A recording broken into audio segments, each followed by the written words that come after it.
kepada sahabat kita yang non-Muslim yang join program kita pada malam ni.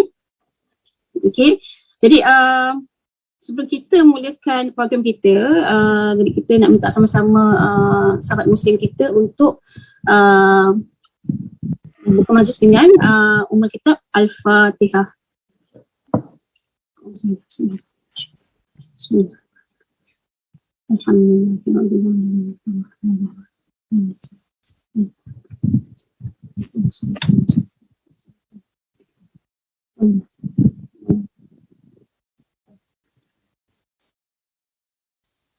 Okay, Alhamdulillah,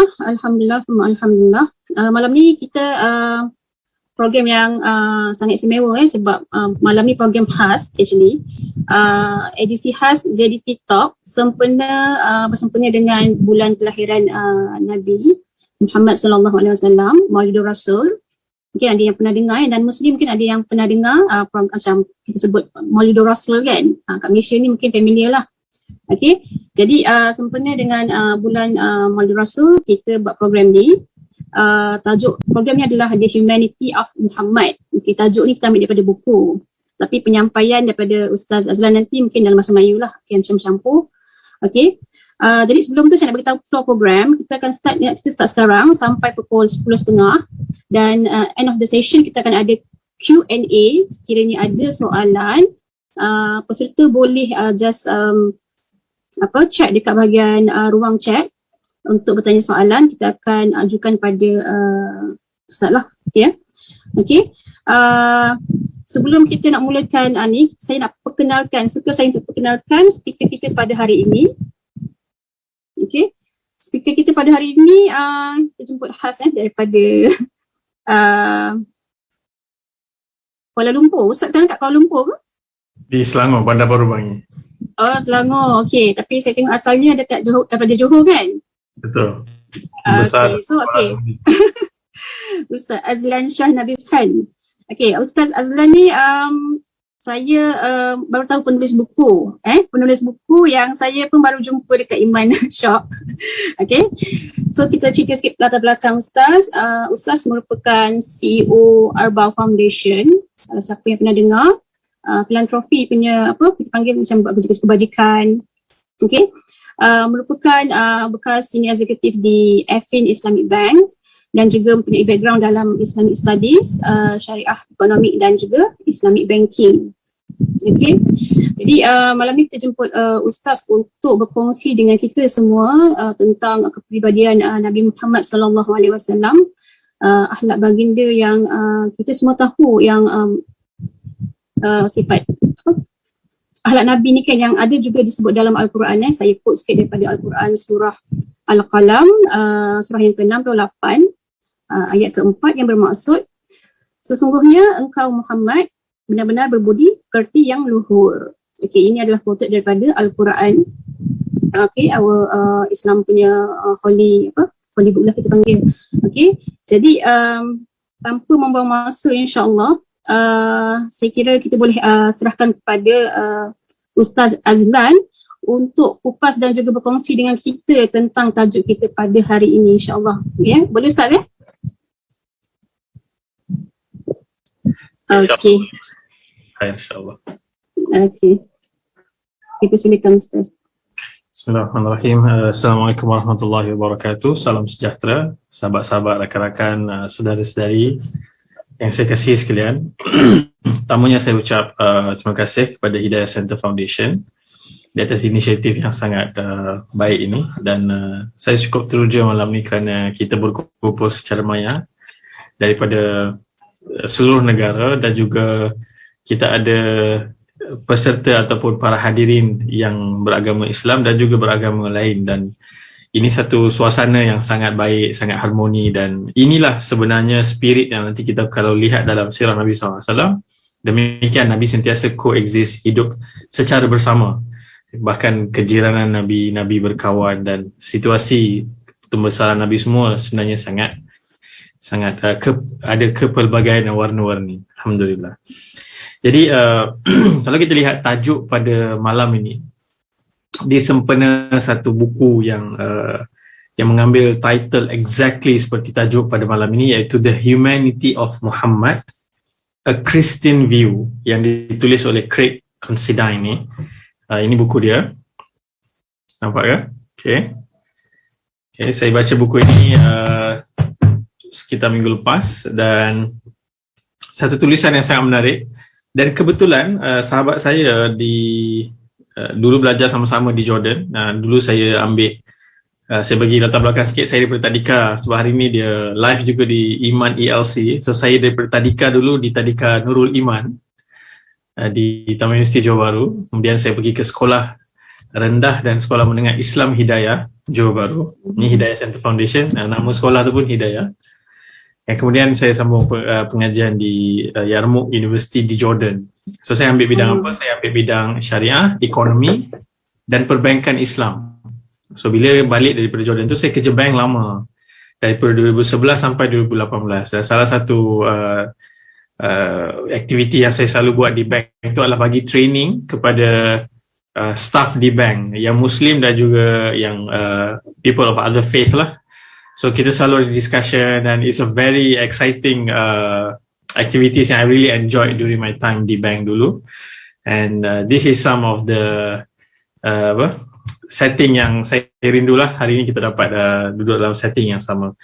Jadi antara minat saya yang sangat mendalam dalam pengajian Islam ni adalah sirah Nabi SAW, peace be upon him, yang mana bila kita selalu fikir tentang bagaimana nak kenal ataupun nak ada attachment kepada satu faith, satu keyakinan, satu keimanan ni, ramai sangka ia bermula dengan mengenali buku, the holy book, ataupun mengenali the creed, pengajian khusus kepada apakah konten agama tersebut.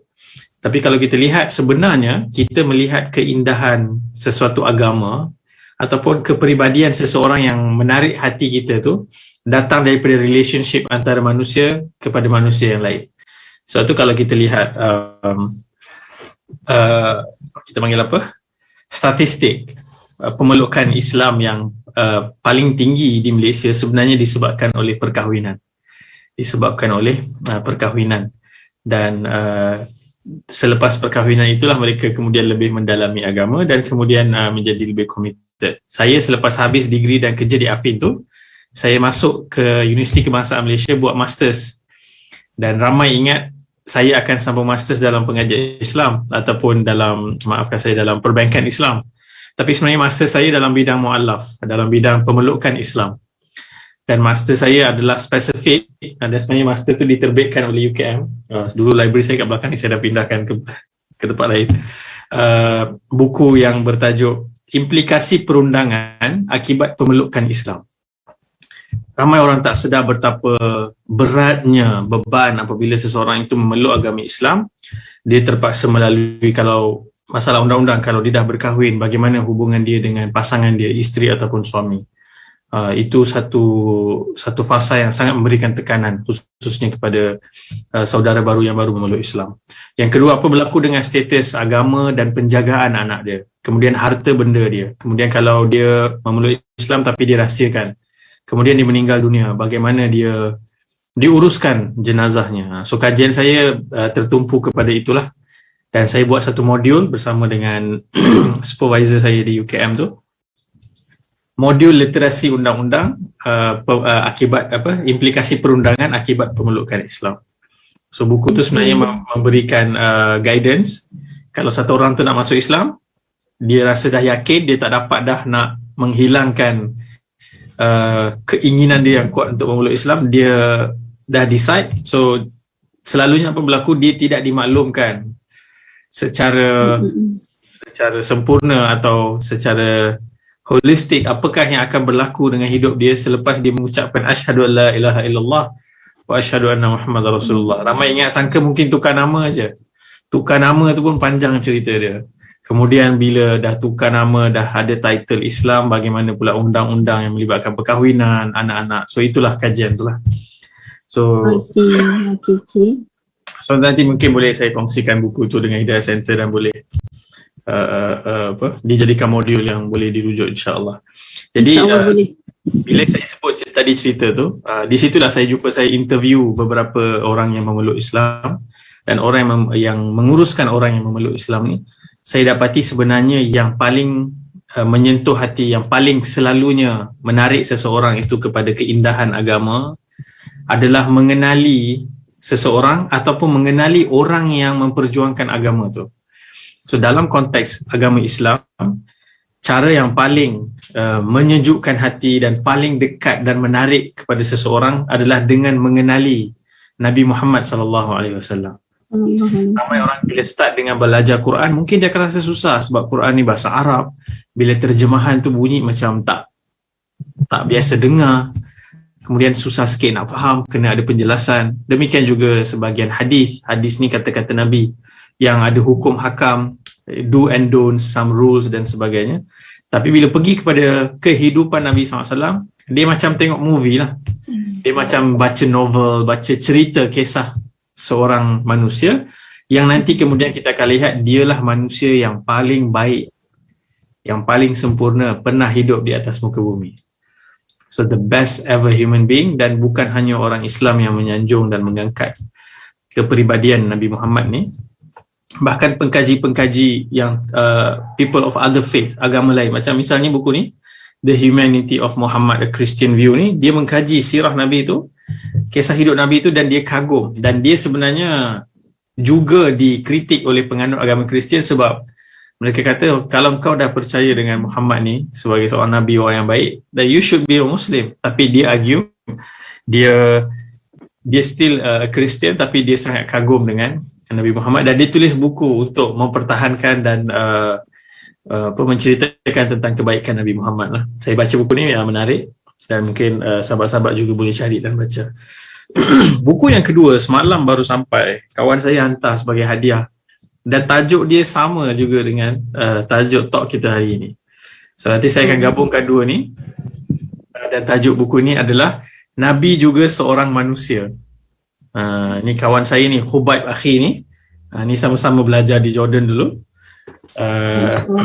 Dan kalau kita boleh bandingkan buku ni dia ceritakan sisi kepribadian Nabi hidup sebagai seorang individu, personal stories. Nabi sedih macam mana, Nabi bila marah macam mana, Nabi dalam perkahwinan macam mana Nabi waktu diuji, kematian kematian isteri, kematian anak-anak. Bayangkan Nabi Muhammad ni sallallahu alaihi wasallam, upon him beliau ada 6 orang anak ataupun 7 orang anak, yang mana semua anak Nabi ni Nabi kebumikan dengan tangannya sendiri, dan hanya seorang sahaja anak yang meninggal selepas kewafatan Nabi SAW, iaitu Fatimah. So to experience one child yang meninggal dunia dan kita kena kebumikan, itu sudah cukup menduka citakan mana-mana ibu bapa. Dan salah satu ujian yang sangat traumatik. Dan kalau kita lihat dalam hadis ni kata-kata Nabi sangat memberikan semangat kepada orang yang kehilangan anak ni, sehingga Nabi menjanjikan anak itu akan tunggu di pintu syurga apabila anak itu mati kan. Sebab somehow kita expect parents kita mungkin akan meninggal sebelum kita, tapi kita tak expect anak kita akan meninggal. So itu menjadi satu ujian yang sangat berat. So Nabi SAW melalui semua ujian yang kita boleh bayangkan, kematian isteri, kematian pakcik, kematian ibu bapa, lahir pun dalam keadaan ayah sudah meninggal dunia. Semua itu kita akan lihat sekejap lagi. Itu sisi kehidupan Nabi. Tapi dalam buku ni, saya rasa yang lebih tepat untuk kita faham ni adalah bagaimana Nabi Muhammad tu mengubah humanity. Bagaimana Nabi mengubah, dengan Nabi itu ada experience, Nabi Muhammad itu ada experience sebagai seorang manusia, yang tajuk buku ni Nabi Juga Seorang Manusia. Dan yang boleh diikuti, dia bukan angel ataupun dia bukan someone yang super power, superhero yang kita tak boleh ikut. So what's the point kalau kita tak boleh ikut? So sebab itulah diutuskan Nabi ni dalam kalangan manusia. Dan buku ini, buku Craig Considine ini, dia memberikan gambaran bagaimana Nabi adalah orang yang menghapuskan perkauman sehingga ke akar umbi. Sedangkan Nabi membesar dalam satu konteks ataupun suasana kaum pada ketika itu sangat berkepuakan. Dan bagaimana Nabi mengangkat martabat wanita.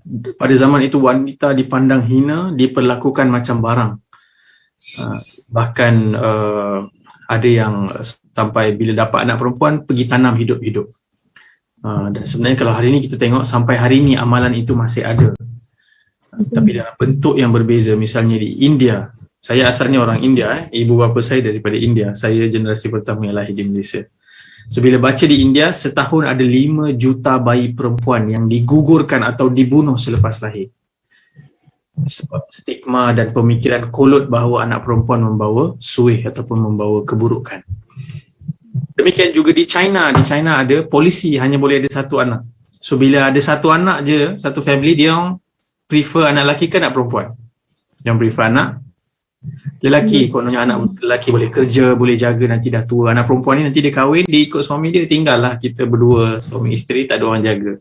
So apa berlaku, sangat sedih. Ada satu dokumentari nama dia One Child Nation, negara satu anak. Tajuk dokumentari itu ditunjuk bagaimana di China apabila lahir anak perempuan, yang lebih advance tu kalau di scan dia tahu anak perempuan, digugurkan terus. Bila lahir anak perempuan tu, mereka ada tempat untuk pergi buang. Dan ada juga yang di kampung-kampung, mereka hanya tinggalkan bayi tu di pasar macam kita tinggal anak kucing dalam kotak. Kalau tak ada orang ambil, dia akan mati dihurung, kerengga, lalat dan sebagainya, kelaparan, dibiarkan mati dan kemudian akan dibuang ke tong sampah. So Nabi SAW, peace be upon him, datang pada zaman itu dalam suasana masyarakat macam tu, yang tidak ada humanity, tidak ada kemanusiaan dan banyak pemikiran kolot. So pada ketika itu anak perempuan dibunuh hidup-hidup, ditanam hidup-hidup. Maafkan saya, bukan dibunuh hidup-hidup, yang hidup tu dibunuh mati kan, ditanam hidup-hidup. Sehingga Quran pun meletakkan satu ayat bahawa bayi-bayi perempuan ini akan nanti bertanya, bi ayyi dzambin qutilat, di atas dosa apa aku dibunuh. Anak-anak perempuan ini akan bertanya nanti di hari akhirat. So Nabi datang dan mengangkat martabat wanita. Bukan hanya soal bunuh tak bunuh. Nabi bawa hukum yang mereka dapat harta warisan. Mereka ada hak untuk memiliki harta. Dulu dalam kalangan Arab Quraisy pada ketika itu, mereka tidak ada hak. Dan sebenarnya kalau kita tengok banyak culture, kalau culture India yang saya lebih dekat ni, masih kita boleh lihat sampai hari ini di sebahagian tempat yang khususnya agak mundur, wanita masih dilayan seperti hamba abdi lah. Dia masih dilayan seperti hamba abdi, tidak ada hak. Kata-kata mereka tak didengari, mereka tidak boleh memiliki harta dan sebagainya. Okay, jadi nampak dua beza. So buku yang Nabi juga seorang manusia ini, buku ini menceritakan sisi kehidupan peribadi Nabi itu lebih. Bagaimana Nabi melalui emosi jatuh bangun. Tapi sisi buku ni pula, buku yang A Christian View of Prophet Muhammad ni, dia melihat bagaimana Nabi mentadbir negara yang bersatu padu, yang tidak menindas penganut agama lain, dan bagaimana Nabi menjaga perpaduan, Nabi mengangkat hak wanita. Dan Nabi juga dalam buku ni dia kata Nabi Muhammad ni adalah orang pertama yang anti-racism. Amazing dia punya.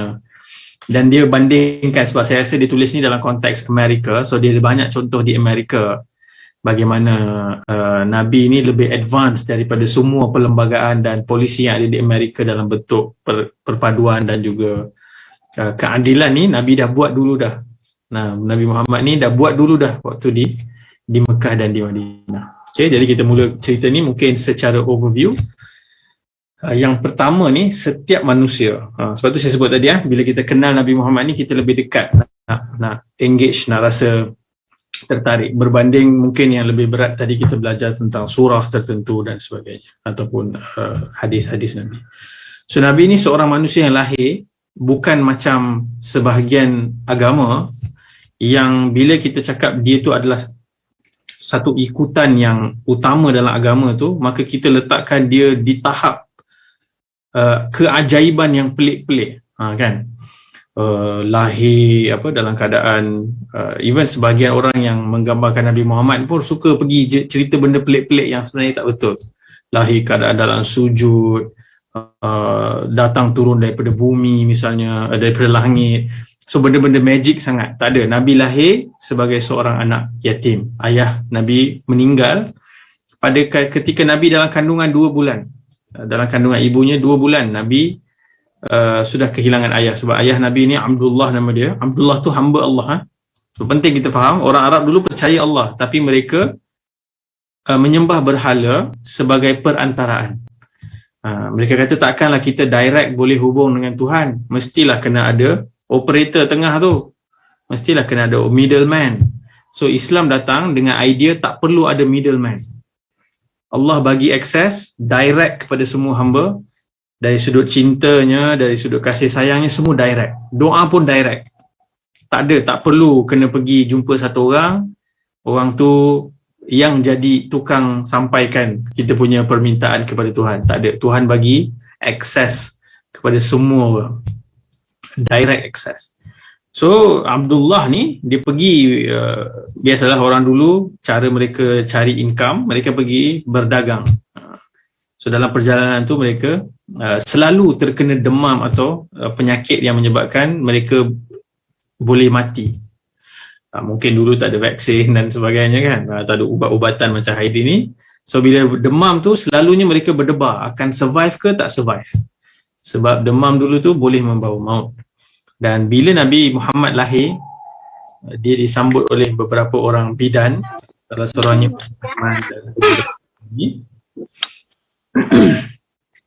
waktu Nabi lahir sallallahu alaihi wasallam,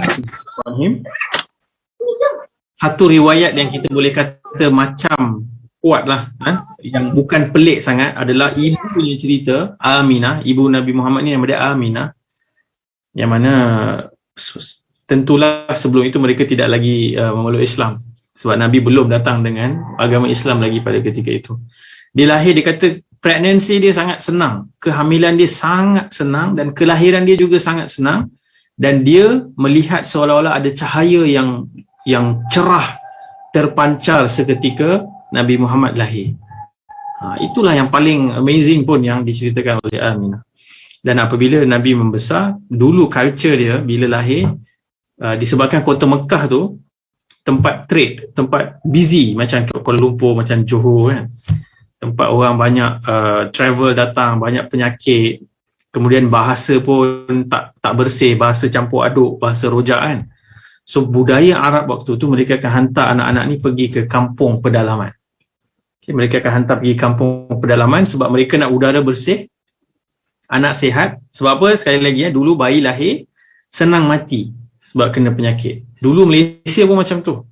Tahun 1957 dan ke belakang, sebelum merdeka, kadar kematian bayi ketika lahir tinggi, hampir 50% di Malaysia. Kemudian adalah teknologi ubat-ubatan, vaksin dan sebagainya. Hari ini normalnya baby akan survive, sebahagian kecil disebabkan isu tertentu akan meninggal. Dulu terbalik. Dulu selalunya baby ni diorang tak tahu akan hidup ke tak. So satu cara orang Arab ni dia hantar pergi ke mana? Pergi ke kampung pedalaman. So Nabi ni sebagai orang yang membawa ajaran agama yang hari ini dianuti oleh 1 bilion lebih, hampir 2 bilion manusia, dan sejak 1400 tahun ni semakin bertambah pengikutnya. Nabi lahir sebagai seorang yatim dan lahir dalam keadaan keluarga yang tidak berpendapatan, tidak ada ayah. Sebab tu dulu orang-orang daripada kampung pedalaman ni, diorang ada trip pergi bandar cari baby untuk disusukan. Sebab siapa dapat baby, dia boleh dapat income, kontrak 2 tahun. Sebab menyusu ni 2 tahun kan. So dia boleh lock kontrak. So dulu mereka datang ramai-ramai ke Mekah, semua ibu susuan ni dah dapat baby, 1 baby je mereka tak nak ambil. Iaitulah Nabi Muhammad ni. Tak ada orang nak ambil. Sebab siapa nak bayar? Ayah dia tak ada. So tinggallah seorang wanita nama dia Halimatus Sa'diyah. Halimah. Ingat senang je lah, Halimah. As-Sa'diyah tu kampung dia, nama perkampungan Bani Sa'ad. So Halimah ni dia datang, anak dia pun tak cukup susu, ternakan dia semua kemarau, tak cukup susu, tumbuh-tumbuhan tak jadi, semua susah. Dia kata takkanlah datang jauh-jauh macam ni, tak ambil baby. Ambil lah. Dia kata moga Allah merahmatilah. Kita ambil lah walaupun dia anak yatim. So bila Nabi diambil oleh Halimah, bawa balik ke kampung, tiba-tiba susunya penuh. Hanya kawasan rumah dia sahaja yang subur, kambing-kambing dia, unta-unta dia semua sihat. Orang lain semua tak macam tu. So pada peringkat awal lagi mereka nampak adanya kita panggil barakah. Barakah ni blessing. Walaupun dia tak dapat payment, tapi dengan menyusukan Nabi Muhammad ni, hidup dia jadi better. Hidup dia lebih baik, lebih prosper, lebih senang. Sehinggalah Nabi Muhammad ni, dia sebenarnya jaga 2 tahun je. Tapi sebab Halimah rasa seronok sangat susukan Nabi Muhammad ni, dia pergi jumpa mak dia, minta sikit extension lah, tambah lagi kontrak 2 tahun. So dia dapat jaga Nabi Muhammad 4 tahun. Nabi membesar di kawasan pedalaman perkampungan Bani Sa'ad.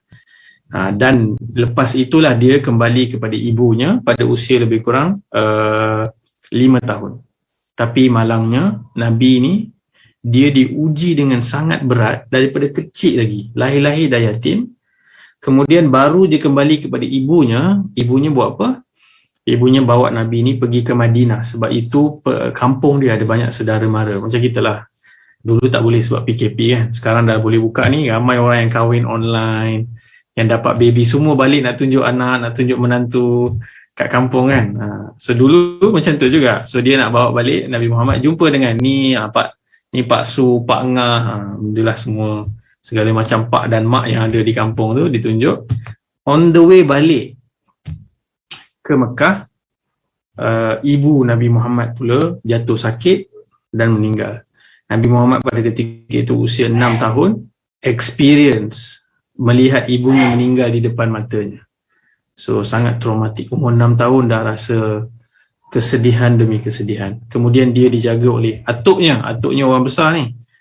Orang yang terkenal, ternama di kota Mekah, Abdul Muttalib.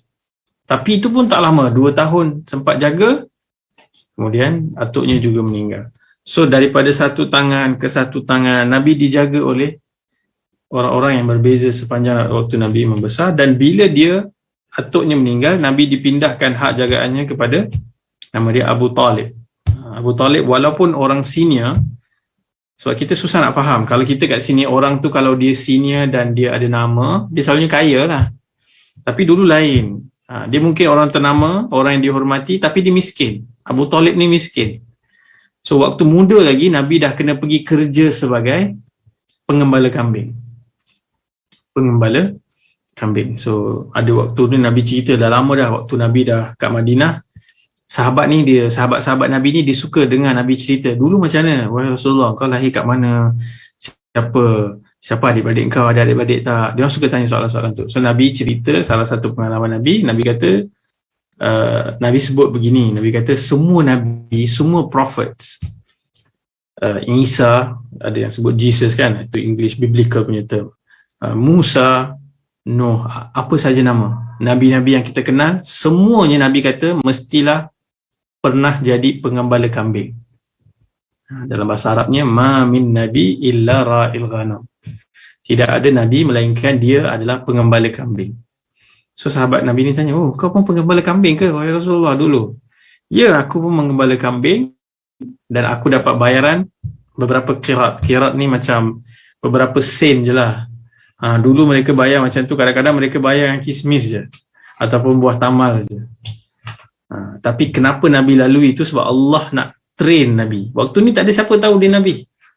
Ibunya tidak tahu, Halimah tidak tahu, pakciknya tidak tahu, datuknya. Sebab tu ramai orang tak tulis pun. Kita ada sikit dia cerita sewaktu Nabi muda. So waktu tu orang tak perasan. Macam sekarang lah, kalau anak kita ni satu masa nanti akan jadi Perdana Menteri, kita tak tahulah dia akan jadi Perdana Menteri sekarang. Tapi nanti dia dah jadi Perdana Menteri, barulah alamak, waktu kecil dia dulu apa pengalaman dia lagi yang kita nak tulis biografi dia kan. So macam tu Nabi Muhammad. So bila Nabi dah sampai ke tahap usia 20-an begitu, 25, Nabi mula buat bisnes. Ini penting nanti kita akan sebut. Pengalaman Nabi waktu kecil ni sangat penting untuk kita appreciate bahawa Nabi ni membesar sebagai seorang manusia biasa. Nabi tidak ada cita-cita politik, Nabi tidak ada impian nak jadi presiden. Sebab ramai orang yang sebahagiannya cuba menuduh, kata dia sebenarnya dah plan dah dari dulu nak jadi apa? Nak jadi orang yang paling masyhur, paling famous, paling berkuasa, dan untuk jadi itu dia claim diri dia jadi Nabi. Nanti kita akan dengar macam mana itu adalah satu perkara yang impossible. Okay? So Nabi jadi bisnes businessman lah, budak muda kan. Hari ni kita ada istilah young entrepreneurs, startup, buka company kecil-kecil, niaga kan.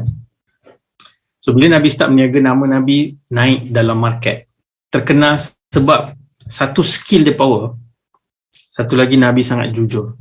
Ini penting kena take note ni, jujur ni. So Nabi sangat jujur sehingga namanya famous. Kalau dulu ada LinkedIn ke, social media ke, profile dia tu popular lah, orang suka, oh bagus dia ni, bagus. So satu hari ada seorang wanita namanya Khadijah. Khadijah ni adalah orang pertama yang memeluk Islam apabila Islam diturunkan nanti. Orang pertama, bukan wanita pertama tapi manusia pertama. Okay. So Khadijah ni dia investor, dia ada banyaklah syarikat dan dia cari CEO yang boleh run company dia lah. So satu masa dia buat iklan lah, dia cari siapa saya nak hire CEO ni. So ramai orang recommend, boleh ni, Muhammad ni bagus. So dia pun invest satu trip pergi ke Syam. Syam hari ni Syria, Lebanon, Jordan. Saya pergi belajar Jordan tu, itu Syam. Kita panggil Syam. So Nabi pergi dan balik, Nabi tunjukkan account. Biasanya orang akan ambil duit sikit, ambil duit tepi, buat negotiation, deal-deal belakang, ambil extra commission, tipu bos lah, tipu investor, declare untung tak banyak tapi rupanya yang tak banyak tu banyak masuk kocek dia. Tapi Nabi ni tunjuk semua exactly, properly, semua audited, semua clean, dan sales Khadijah waktu tu double. Dan dia kata, wow, amazing. So kena ingat ni, so nama Nabi bukan orang yang tak ada keupayaan, tak ada kemahiran. Nabi was a brilliant young businessman.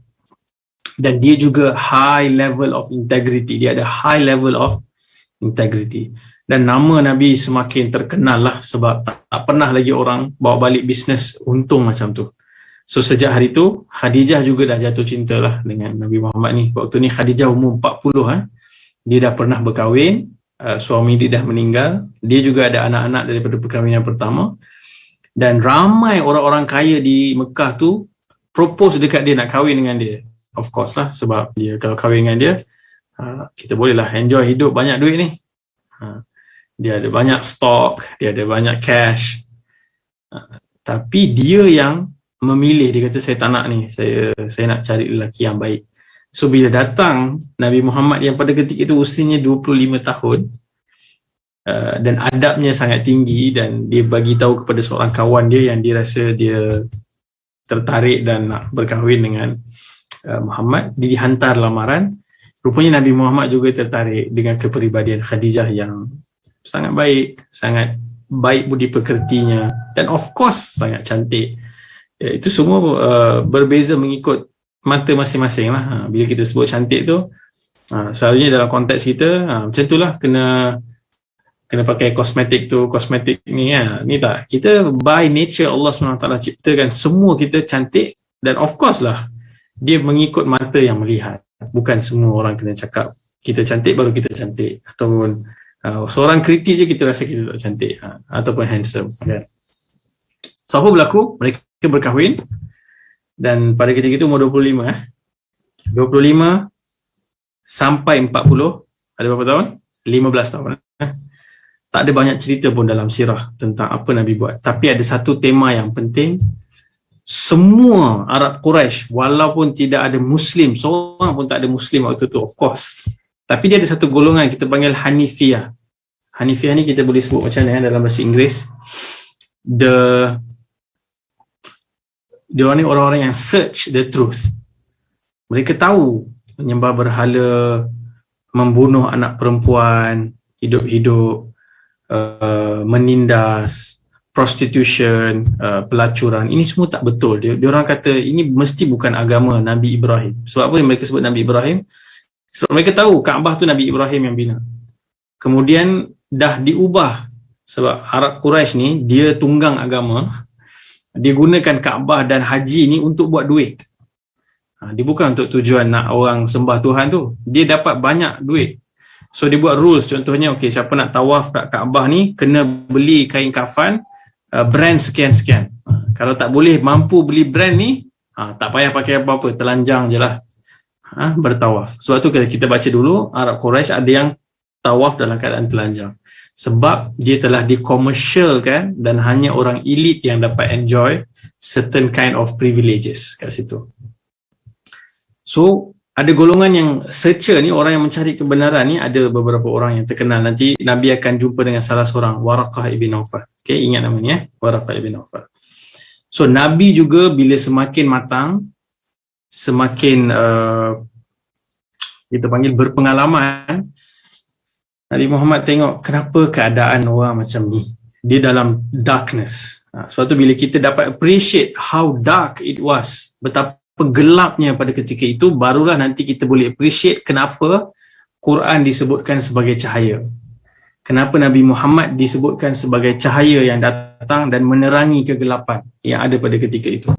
Dan barulah kita boleh faham apa yang ditulis oleh Craig Considine ini, bagaimana dia datang dan dia memadamkan kegelapan dan berikan cahaya kepada manusia pada ketika itu dan sampai hari ini. So, apa berlaku? Sebelum sampai ke situ, Nabi Muhammad ni sudah dikenali. Ada beberapa event yang berlaku dalam sirah. Nabi ni dua benda. Satu, as-sadiq, the truthful. Nabi cakap tak pernah tipu. Dan semua Arab Quraisy tahu benda tu. He never lied. Never ever did lie to anybody. Satu tipu pun Nabi tak pernah buat. Yang kedua, al-amin. Tadi as-sadiq, kedua al-amin. The trustworthy, yang tak pernah mengkhianati amanah. Sampai kan, dulu tak ada bank sekarang kita senanglah ada bank. Kita boleh simpan duit, simpan emas kan dalam safe box. Dulu tak ada apa Arab Quraisy buat, mereka simpan di rumah Nabi Muhammad SAW. Rumah Nabi tu macam bank. Sebab apa? Mereka percaya bila bagi barang dekat Nabi Muhammad, takkan hilang, dia akan jaga, dia akan responsible, dia takkan tipu.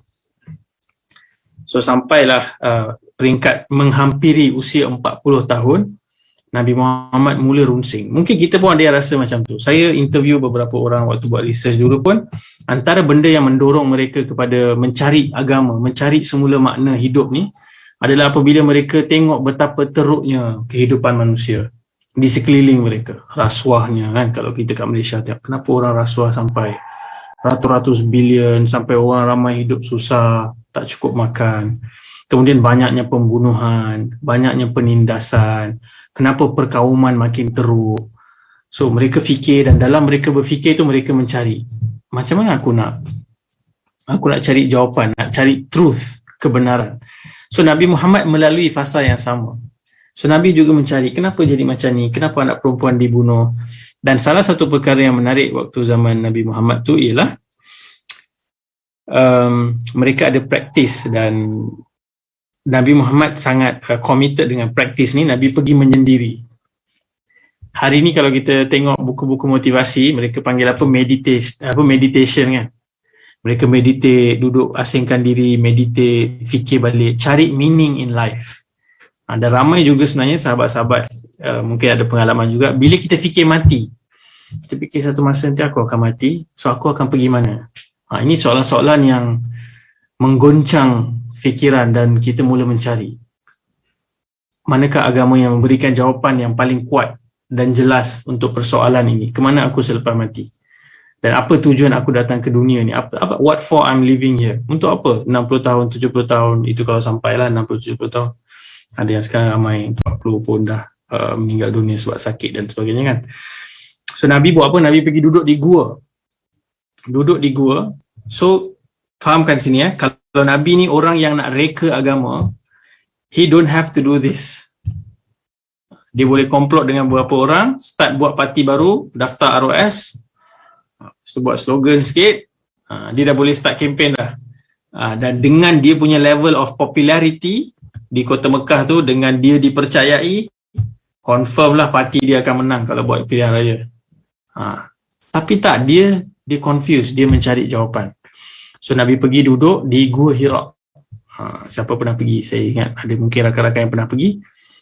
Saya Alhamdulillah, segala puji dan syukur kepada Allah beberapa kali berpeluang. Dan bila kita pergi naik ke Gua Hira tu, Gua Hira ni a very small cave. Dan dia sebenarnya boleh duduk seorang je. Dan position dia kalau kita duduk jauh lebih kurang 10 10-15 kilometer dari kota Mekah, dari Kaabah tu. Jauh. Dan daripada tempat duduk di Gua Hira tu, yang akan nampak straight ke bawah tu adalah Kaabah. Tapi jauh lah. Sekarang ni dengan lampu masjid yang spotlight, ada menara jam yang tinggi tu, sangat indah lah kalau kita tengok daripada duduk di Gua Hira tu kita tengok. So Nabi duduk di situ dan Nabi berfikir tentang kaum dia. He was thinking about his people. Bukan nak ambil kesempatan nak jadi kaya atau nak dapat kuasa, tapi Nabi fikir macam mana aku nak bantu dia orang ni semua, dan dia rasa ini bukan cara sepatutnya bagaimana kita hidup. There must be a better way. So ketika itulah, selepas 6 bulan Nabi mimpi Nabi mimpi apa? Nabi lihat satu benda berlaku dalam mimpi. Esok tu mimpi tu jadi sebiji macam dalam mimpi. So for 6 months that happened. Somehow Allah sedang bagi signal, you are going through a strange experience, pengalaman yang agak pelik pada ketika itu. In preparing something besar akan turun. Sampailah pada waktu malaikat Jibril turun. Malaikat Jibril ni yang membawa wahyu kepada semua prophet sebelum ni. Jesus, Moses, semua prophet ni yang dapat wahyu, dia datang daripada malaikat Jibril. So malaikat Jibril datang dan peluk Nabi dengan begitu kuat sehingga Nabi macam dah tak boleh nafas. Kemudian dilepaskan, dia kata Iqra, bacalah. So Nabi kata ma ana biqari, aku tak boleh baca apa? Sekali lagi dipeluk, kali kedua, sampai tak tahan nafas, sekali lagi Jibril kata Iqra, baca. Kata baca apa? Aku tak boleh baca. Ma ana biqari, kata Nabi Muhammad. Dan kali ketiga sekali lagi dia buat macam tu, dan Nabi kata aku tak boleh baca. Pada ketika itulah turun ayat yang pertama. Iqra bismi rabbikal ladzi khalaq. Tu bacalah dengan nama Tuhan ataupun Master Rabb yang menciptakan. So that was the very first time berlaku kontak antara langit dan bumi selepas lebih 600 tahun. Last prophet sebelum Nabi was Jesus, Nabi Isa alaihissalam. And kalau kita baca sejarah, kita tahu Nabi Isa diangkat naik ke langit. From of course Islamic perspective, dia akan diturunkan di akhir zaman nanti. Dia akan kembali dan dia akan bersama memperjuangkan kebenaran, dan orang-orang beriman akan bersama dengan Nabi Isa. Tapi sekarang Nabi Isa ada di langit, dan selepas Nabi Isa diangkat ke langit, 600 tahun tu tak ada Nabi, tak ada guidance turun. So sampailah dunia jadi gelap, kejam, zalim, rosak, kotor selama 600 tahun ni, kemudian turun wahyu, cahaya yang baru. So kalau Nabi ni dia plan nak jadi Nabi, sepatutnya dia buat macam mana? Dia kata, yes, finally sudah dapat wahyu, sekarang dah boleh start project dah. Tak, Nabi terkejut, Nabi takut, Nabi lari turun daripada gunung, sekuat hati lari balik rumah, pergi kepada Khadijah radhiyallahu anha, semoga Allah merahmati Khadijah, dan suruh selimutkan. Kalau orang tu nak propa jadi raja, nak jadi orang terkenal, buat apa dia jadi macam ni? Takut kan? Dia tak tahu apa yang berlaku, sehingga dia kata, Nabi kata, aku takut apa yang berlaku pada diri aku ni, entah aku dirasuk jin, entah aku diganggu syaitan kan? Sehingga Khadijah bagi tahu, no, takkan, sama sekali takkan, Tuhan takkan buatkan macam tu. Sebab apa? Ini penting.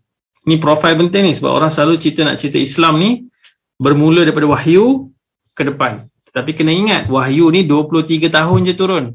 Nabi dapat wahyu umur 40, meninggal umur 63. Ini 23 tahun. Tapi kalau kita tengok, masa yang lebih panjang dalam hidup Nabi ni 40 tahun ni. So Allah prepare Nabi Muhammad 40 tahun dengan dua sifat yang paling penting. Bercakap benar dan juga orang yang jujur. Dan dia juga orang yang sangat membantu dan meringankan kesusahan orang lain. Khadijah cakap, takkan Tuhan akan menyakiti engkau sebab engkau ni sentiasa membantu orang miskin. Engkau menanggung beban orang-orang yang susah. Engkau menyambung silaturahim. Menyambung silaturahim ni menjaga family ties. Family ties ni sangat penting walaupun dah masuk Islam. Dalam Quran Allah bagi tahu tak boleh buat sombong, tak boleh buat tak baik kepada ibu bapa ataupun ahli keluarga walaupun mereka itu musyrik, walaupun mereka itu tidak masuk Islam, ikut semua benda dan patuh semua benda yang mereka suruh, kecuali kalau mereka suruh sekutukan Allah, yang itu tinggalkan, itu saja. Selain daripada itu kena buat baik. Sebab tu masuk Islam tidak bermaksud okey, mulai hari ini aku dah masuk Islam, aku akan lawan keluarga aku. No. Masuk Islam lagilah kena buat baik dengan keluarga. So Nabi Muhammad masuk Islam, dapat Islam. Khadijah memberitahu tak mungkin Tuhan akan menyakiti ataupun kita panggil apa, menghinakan Nabi Muhammad begitu. Dan kemudian mereka masih blur. Kenapa apa jadi what happened last night? So Khadijah tahu dia kena tanya dekat siapa. She was an intelligent woman, of course. So dia kata kena tanya dekat Waraqah ibn Naufal. Waraqah ni siapa? Ni salah seorang searcher dari tu yang mencari kebenaran. So dia ni macam Kristian separuh, Yahudi separuh, sebab dia jumpa sebahagian kebenaran daripada agama terdahulu tu dia jumpa kat Kristian punya scriptures dan dia jumpa dekat Yahudi punya scriptures. Lepas tu dia kind of tak boleh decide. So dia tahu Tuhan tu bawa ajaran mengajak manusia kepada Tuhan yang satu, tak ada partner, tak ada middleman, pasti akan ada yang lawan. Khususnya orang Arab Quraisy tu lawan sebab bisnes mereka semua akan kacau. Kan tadi kita cerita apa? Mereka buat berhala-berhala dekat Kaabah, yang ni department lain, ini department lain, semua tu sebab buat duit tu. Lepas tu jual pula berhala ni untuk bawa pergi travel, yang ni untuk simpan kat rumah. Ada banyak design dan mereka buat semua tu untuk sebenarnya buat duit. So bila Nabi kata tak ada berhala ni semua, tak ada, kita hanya beribadah kepada Tuhan yang satu, semua orang ada access direct. Agamawan-agamawan yang selama ni jadi middleman pun hilang job lah. Kalau ikut ni, aku selama ni ada job sebab orang ingat aku seorang boleh cakap dengan Tuhan. Sekarang kalau semua orang boleh cakap, habislah. So itu antara concern mereka lawan. So bila dibagi tahu macam tu, Nabi dah tahu dah, oh ini wahyu ni daripada Tuhan. Dan kita ingat daripada kecil dia susah kan, lahir yatim, kemudian hilang ibu, kemudian hilang datuk, kemudian duduk dengan Abu Talib miskin, membala kambing, semua kesusahan tu kita rasa susah dah. Apa yang akan berlaku selepas dapat Nabi sampai Nabi meninggal dunia, lebih berat, lebih susah. So Nabi lalui semua itu sebagai seorang manusia. Ada waktu Nabi pernah lalu tahun kesedihan, the whole year. Of course kalau cerita sirah ni tak cukup masa lah kan, panjang semua episod itu, tapi Nabi sedih sepanjang tahun sehingga dipanggil sebagai tahun kesedihan. Dan Nabi selepas kematian isterinya yang dan dia tidak langsung berganjak daripada keyakinan dia. Dan lama lepas tu ada seorang sahabat nama Nabi ni Umar. Umar tanya pada dia, kenapa dulu kau cakap satu-satu, kenapa cakap benda lain kan? Ada banyak lagi kau boleh cakap, kau cakap satu-satu je, kenapa? Dia kata itu je aku tahu. Satu-satu, itu je aku tahu, Tuhan tu satu. Lain aku tak belajar lagi, tak sempat belajar lagi masa tu. So hanya dengan satu ilmu je dia pertahankan agama dia. Dan dia nanti orang-orang yang akan confirm masuk syurga. Hingga Nabi pun dengar tapak kaki dia dalam syurga. Demikianlah banyak lagi story. So kalau kita lihat sikit dalam masa 5 minit yang ada sebelum pukul 10 ni.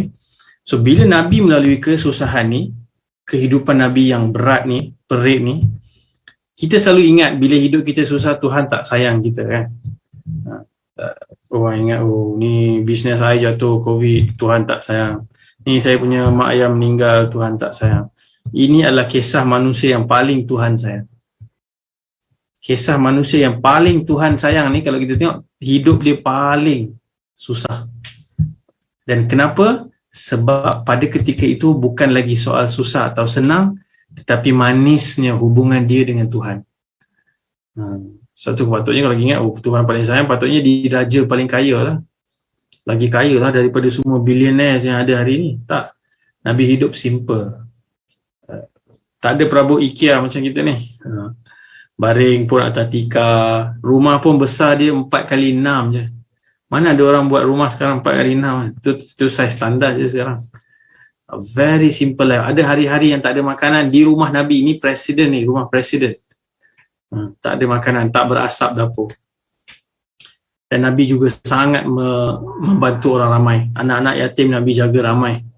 Dan Nabi juga sering mengajak orang lain untuk bagi charity, buat baik dan semua tu. Dan kalau kita lihat daripada kepribadian personal life yang susah tu, Nabi appreciate apabila masyarakat dia sakit, apabila masyarakat dia dalam kegelapan. Sebab tu Nabi perjuangkan hak anak-anak perempuan ni supaya tidak dibunuh hidup-hidup. Sehingga Nabi ni dia sallallahu alaihi wasallam ditunjukkan kepada orang-orang Arab bagaimana Nabi menyayangi dan memuliakan anak-anak perempuannya. Nabi kalau tengah baring, Fatimah masuk, Nabi akan bangun dan Nabi akan diri dan pergi sambut anak dia. Which orang Arab lelaki takkan buat macam tu. It's a strange, Nabi buat benda tu sebab Nabi nak pecahkan dominasi pemikiran kolot macam tu. Kadang-kadang kita tengok dalam culture kita pun ada macam tu kan. Kalau anak perempuan dilayan macam gitu-gitu je lah. Kalau anak lelaki tu hantar pergi belajar tinggi-tinggi, tuition, pakai pakaian mahal semua-semua. Dia ada certain culture yang macam tu. Tapi kat Malaysia saya ingat tak lah sangat. Tapi ada negara lain yang macam tu sampai hari ini. Itu satu. Nabi lawan semua kezaliman dalam ekonomi. Tak boleh dah, dulu orang tipu-tipu, Nabi tak bagi. Nabi bawa ajaran, Nabi hapuskan. Dan paling besar yang Nabi capai dari sudut orang yang bukan Islam pun mengkaji dan mereka sebut ini antara perubahan yang susah nak dibawa balik sekarang, bagaimana Nabi menghapuskan perkauman tu. Ni bayangkan, ni orang Arab ni sangat kuat sistem kabilah ni. Dia orang memang itu identiti mereka, kabilah tu. Tapi dengan satu agama, Nabi dapat pecahkan identiti kabilah ni. Identiti itu ada, tapi bukan lagi menjadi faktor yang mereka jadikan diri mereka tu seperti kepuakan. Sehingga dulu macam sekarang kalau orang kita, bangsa kita, warna kulit sama dengan kita atau parti kita buat salah, kita diam. Tak apa. Orang lain buat salah, melompat-lompat, terbakar Facebook dengan komen-komen dia tu. So itu sifat perkauman. Nabi SAW ajar, hitam ke putih ke, apa pun dia punya bangsa ke, yang betul-betul, yang salah-salah. Sebab tu waktu Nabi bagi khutbah terakhir, ni kita skip jauh ni. Khutbah terakhir ni the final sermon. Itu adalah haji yang terakhir Nabi buat, dan Nabi ada opportunity untuk bercakap one last time dengan lebih 100,000 orang sahabat-sahabat Nabi yang ikut Nabi. So banyak benda Nabi cakap dalam tu. Salah satu perkara yang Nabi kata tidak ada kelebihan orang Arab ke atas orang bukan Arab, demikian juga tidak ada kelebihan orang bukan Arab ke atas orang Arab. Tidak ada kelebihan orang kulit cerah ke atas orang berkulit gelap, tidak ada kelebihan orang berkulit gelap ke atas orang yang berkulit cerah, melainkan takwa dan amal saleh. Takwa ni apa?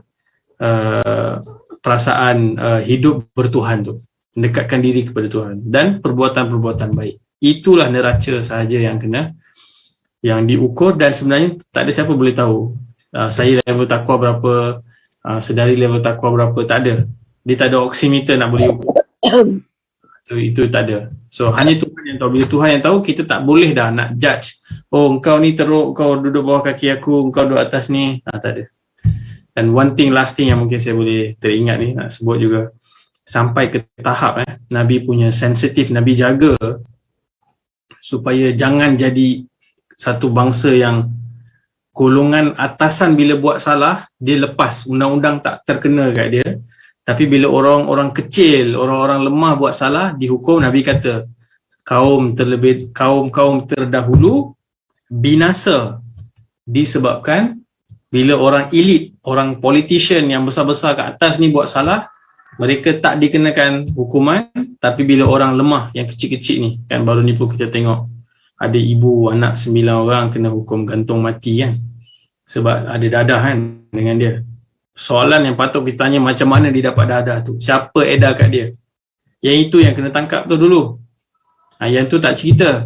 Ini orang-orang yang terdesak nak hidup, yang mencuri tin Milo, tin susu ni dipenjara 2 tahun, dipenjara 3 tahun, terpisah dengan anak yang ni dijatuhkan hukuman gantung sampai mati. Bukan tak nak kata tak apa dia mereka buat salah, tapi tengok sebab kenapa mereka buat salah tu, selesaikan masalah akar dulu sebelum buat undang-undang yang menghukum orang macam ni. Tapi itulah Nabi kata kalau Fatimah, anak kandung yang Nabi paling sayang, sendiri mencuri, aku akan potong tangan dia.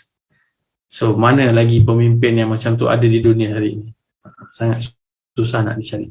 Dan itu mungkin sekelumit lah yang kita dapat sembangkan atau kita dapat kongsikan malam ni. Tentunya banyak lagi contoh buku ni, buku ni 300 muka surat ni. Kalau saya tonton, saya sebutkan sikit.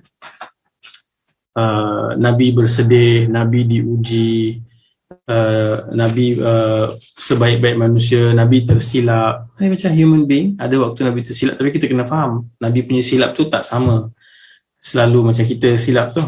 Nabi juga tercari-cari, Nabi berkeluarga, Nabi sakit, dan semua tu diceritakan dalam buku ni. Mungkin tuan-tuan saudara-saudari boleh dapatkan lah buku tu, dan sama-sama kita usahalah untuk mencontohi. So mungkin sahabat-sahabat yang dengar ni mungkin kata, yelah tapi orang Islam tak macam tu pun, tak jujur pun, banyak menipu, banyak rasuah. Itu masalah orang Islam lah, bukan masalah Islam. Sebab tu orang Islam pun menjadi sebab kenapa hari ni orang tak nampak keindahan Islam, sebahagiannya lah, bukan semua kan. Sebab dia orang yang mencuri, dia orang yang buat benda-benda yang merosakkan imej agama dan imej Rasulullah Muhammad SAW. Jadi mungkin itu dulu, saya kembalikan untuk sesi soal jawab kalau ada.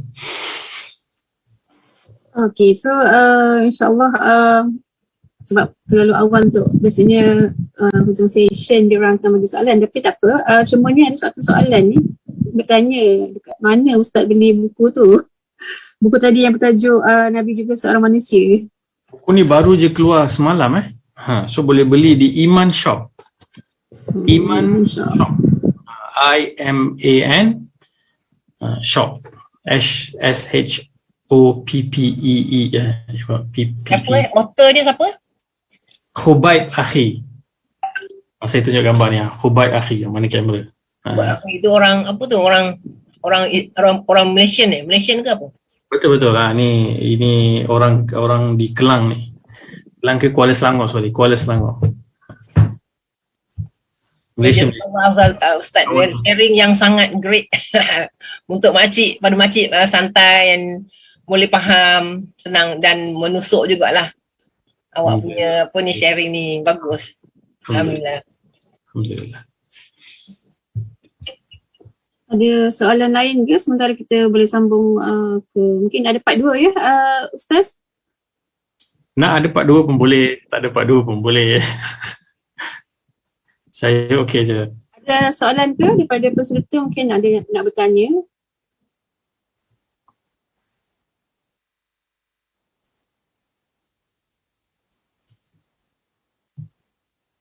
Jangan segan-segan, saya tak garang. Saya bukan ustaz garang. Boleh ada anything yang rasa kontroversi nak tanya pasal Nabi, boleh tanya. Kita okey.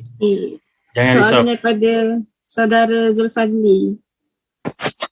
Boleh Ustaz kongsi kisah kesabaran Nabi pada tahun sedih dan Taif? Okay, ada 2 soalan. Satu lagi daripada saudara Ramlan. Bila Nabi SAW tahu yang baginda ni seorang Nabi? Okey, yang pertama soalan Nabi, kesabaran Nabi. Ini antara babak yang paling emosional dalam sirah Nabi. Sebab dulu Aisyah, isteri Nabi namanya Aisyah, pernah tanya dekat Nabi lepas perang Uhud. Perang Uhud ni salah satu perperangan yang sangat tragis lah. Sampai Nabi patah gigi dan baju besi yang Nabi pakai tu ada helmet. Besi helmet tu semua tertusuk dalam pipi Nabi. Dia berdarah. So Aisyah ni bertanya kepada Nabi, dia kata, adakah hari yang lagi teruk daripada Uhud ni? Nabi kata ada. Taif lebih teruk daripada peperangan Uhud ni. Sedangkan Taif tu bukan peperangan pun, Nabi pergi visit je. So apa berlaku di Taif? Nabi pergi tu dalam keadaan Nabi sudah sangat sedih. Nabi yang sudah kehilangan isteri kesayangan, Nabi sudah kehilangan pakciknya, baru lepas diboykot 2 tahun lebih. Keadaan sangat teruk, sahabat-sahabat Nabi pun ramai yang diseksa. So waktu tu Nabi kata, kita mungkin kena cari tempat lain. Mekah ni dah tak sesuai dah. Orang Mekah dah sangat abusive, dah melampau batas. Sebab lepas Abu Talib meninggal, orang Mekah ni kira dah tak ada risau apa dah. Sebab dulu Abu Talib boleh backup Nabi, sekarang Abu Talib dah tak ada. So boleh buat sesuka hati. Sampai mereka buat apa? Nabi tengah solat, Nabi tengah sujud, mereka main game. Siapa yang boleh ambil perut dan isi tahi unta semua letak atas Nabi waktu Nabi tengah solat. So mereka buat benda tu. Dan mereka gelak tawa, seronok tengok Nabi dihina macam tu, sehingga Fatimah, bayangkan orang lain tak berani datang sebab takut.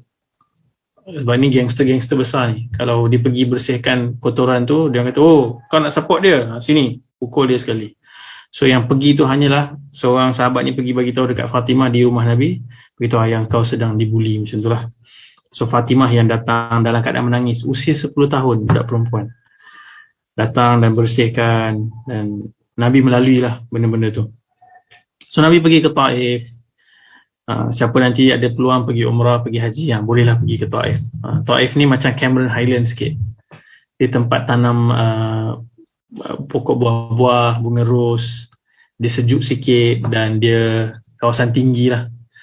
So di sana ada satu bandar dan satu kaum yang sangat kita panggil apa, matured lah. Mereka ada bisnes, mereka hidup baik. So mungkin mereka ni akan dengar mesej Islam. So Nabi pergi dengan seorang sahabat, 2 orang Nabi pergi. Sampai di sana, first thing Nabi jumpa dengan pemimpin, 3 orang pemimpin. Nabi beritahu, aku datang, tapi please jangan bagi tahu dekat Quraisy aku datang. Sebab Nabi tak nak further banyak lagi problem, nanti Quraisy pula tambahkan lagi siksaan sebab Nabi pergi cari tolong orang luar kan. So apa orang ni buat, 3 orang ni, lepas dengar mesej Nabi ni, dia tak nak dengar pun. Mula-mula dia tak nak dengar pun. Dia kata, kalau kau ni Nabi, kami ni tak layak lah dengar. Mereka sarkastik. Dan kalau kau ni penipu, kau jangan buanglah masa aku. Sombong ni semua. So mereka hantar utusan pergi bagi tahu dekat orang Mekah, Nabi Muhammad ni datang sini. So Nabi dah minta rayu dengan jangan bagi tahu, mereka bagi tahu. Dan bukan setakat itu, kemudian Nabi kata, okey, tak nak dengar tak apa. Aku tak kacau siapa. Nabi pun bergerak.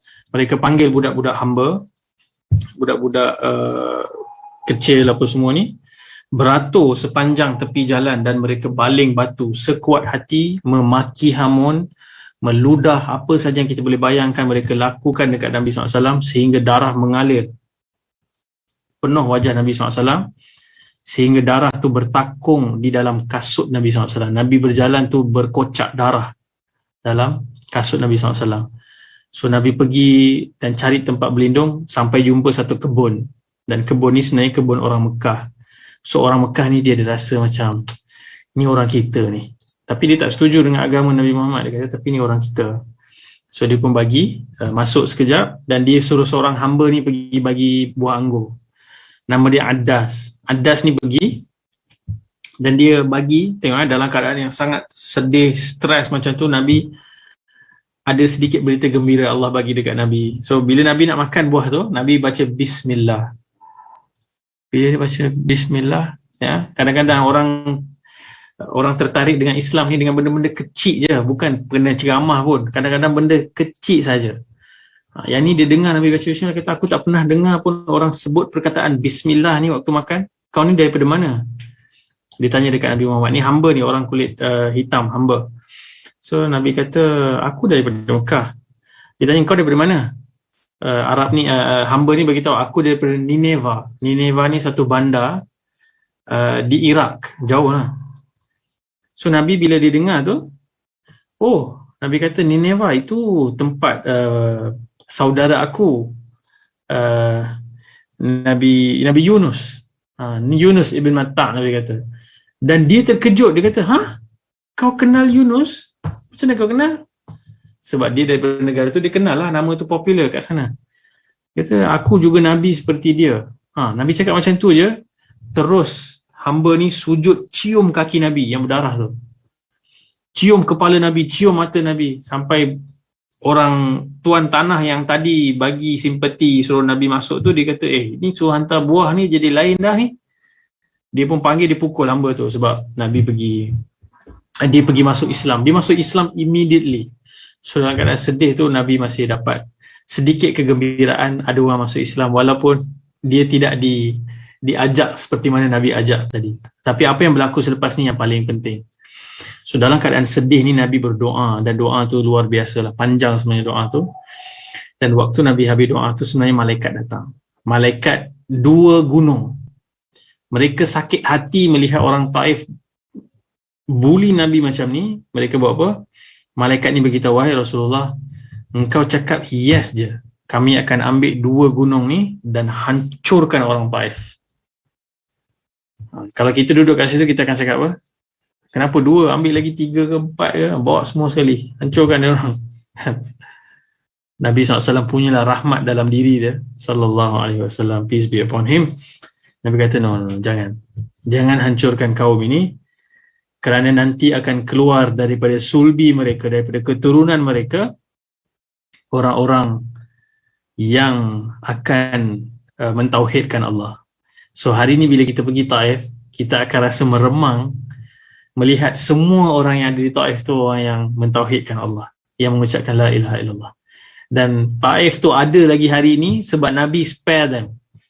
Nabi bagi chance them. Nabi bagi peluang kepada mereka untuk mereka ambil masa nanti dan belajar dan masuk Islam. Nabi tak lepaskan geram Nabi. Kalau Nabi lepaskan geram tu, basically kalau malaikat yang lift the mountains and crush bandar tu, basically nothing left lah. Sandwich habis lah tu. Tapi Nabi SAW mempamerkan dalam keadaan paling sakit, paling derita, paling marah pun, kalau kita boleh sebut, kita akan rasa marah diperlakukan macam tu. Nabi rahmat, dia rahmat buat seluruh alam. So dia tidak mahu mereka disakiti. Subhanallah. So itu lah sikit kisah Taif. Taif ni kalau kita follow daripada perjalanan yang pertama dan go through the story slowly, that would be one of the most emotional episodes dalam sirah. Dan of course doa tu, doa yang Nabi mengadu kepada Allah. Dan Nabi kata, kalau aku ini, engkau tak marah pada aku tak kisah. Whatever happened to me, I don't care. As long as you are not angry with me. So itu yang saya sebut tadi, bila Nabi ni dah jadi Nabi, hidupnya makin susah macam mana pun, susah tu dah tak penting dah. Yang penting tu adalah kemanisan hubungan dia dengan Allah SWT. So itu yang dia cari. Itu yang dia cari. So amazing, subhanallah. So ni ada lagi soalannya tadi bila Nabi SAW tahu dia seorang Nabi. Okay, selepas Nabi dapat wahyu yang pertama, ada beberapa waktu wahyu terhenti untuk bagi Nabi masa untuk hadam. So waktu tu Nabi jadi stres juga. Sebab Nabi kata, kenapa wahyu tak turun dah? Kalau tadi Waraqah bagi tahu tu, itu Waraqah punya, kita panggil apa? Tafsiran awal bagi tahu ini adalah jadi Nabi. Tapi Nabi nak confirmation yang seterusnya daripada Allah SWT. So kenapa tak ada confirmation ni? Kenapa terhenti? So Nabi pergi ke lereng-lereng bukit. Nabi sedih, Nabi tengok. Dan Nabi rasa seolah-olah nak terjun daripada lereng bukit tu. Tapi pada ketika itu Jibril akan datang dan stop. Wahai Muhammad, sesungguhnya engkau adalah Rasul dan utusan Allah, dan suara tu akan hilang. So waktu tu Nabi diberitahu, engkau adalah Nabi. Engkau adalah Nabi. So assured. Dan the next surah yang akan turun tu, Ya ayyuhal muddathir, qum fa'anzir. Wahai orang yang berada dalam selimut, bangun dan berikan peringatan. So itu dah confirmation. Dah super clear cut, Nabi sudah dilantik menjadi seorang Nabi, so dia kena keluar dan mengajak manusia kepada kebenaran. So itu sedikitlah daripada macam mana kita tahu Nabi SAW tahu dia dah dapat jadi Nabi. Assalamualaikum Ustaz, maaf nak tanya, ibu bapa Nabi beragama apa? So yang confirm bukan beragama Islam, tetapi beragama apa tu, beragama nenek moyang mereka di Mekah tu waktu tu. Abdul Muttalib pun sama, Abu Talib pun sama. Dan ada beberapa hadis dan riwayat yang membincangkan tentang status mereka nanti di akhirat. Tapi selepas saya membaca dan melihat banyak karangan ulama, mereka sebut urusan di akhirat ni kita tak payah sibuk nak pecah kepala fikir, sebab itu urusan Allah. Kita tak ada hak dan kita tak tahu pun di syurga nanti, di akhirat nanti mereka akan dihitung dan dihukum bagaimana. Allah Maha Adil, kita tahu Allah tidak akan menzalimi. So keadilan Allah tu melangkaui kemampuan kita untuk berfikir, so tak perlu fikir. Yang penting kita tahu mereka pun meninggal sebelum Nabi dapat wahyu. So we can confirm that of course mereka tak sempat menganut agama Islam dan mereka beragama dengan agama nenek moyang mereka. Okay. Okay Ustaz, nak tanya, berkaitan dengan yang agama, maaf sebab ni saya baca lah, yang berkaitan dengan agama ibu bapa Nabi ni kan, yang katanya mengikut agama Hanif Nabi Ibrahim. Boleh ada Ustaz? So far dalam buku-buku sirah memang ada dinamakan beberapa orang yang Hanif. Setakat yang saya cek, itu tidak termasuk ibu dan ayah Nabi Muhammad SAW. Oh, okey. Ada Zaid ibn Amr, Waraqah ibn Naufal, ada 4 orang yang popular, lepas tu ada lagi beberapa orang yang disebutkan. Tapi setakat saya membaca lah, mungkin ada buku yang saya tak baca lagi, saya tak jumpa lagi, tapi setakat yang saya cek dengan beberapa orang scholars, nama mereka tidak ada dalam list tersebut. Tapi ada pun demikian, apa yang berlaku di sana tu kita tak perlu runsing sangat pun lah. Okey, faham. Okay, ada soalan daripada FB, daripada Nur Zaliha Kasim tadi. Assalamualaikum Ustaz. Saya nak tanya kenapa orang Arab tak percaya dengan ajaran Islam yang dibawa Nabi, walaupun sebelum itu mereka percaya Nabi adalah satu-satunya orang yang sangat dipercayai dan jujur. Okey, Ustaz.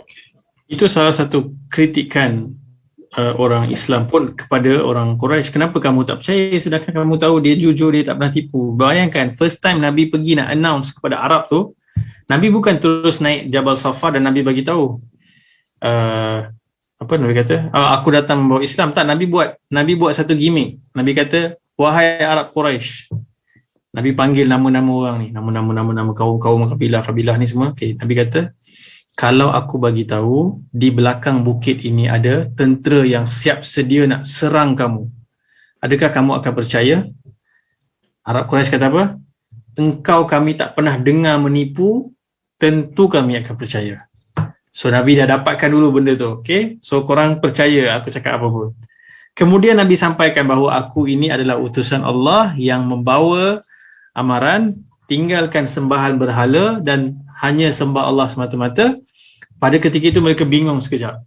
Dan masa tu Abu Lahab terus masuk into the scene untuk jangan bagi banyak masa untuk orang fikir. Dia kata apa? Tabban laka sa'iral yawm. Ali hadza jama'tana.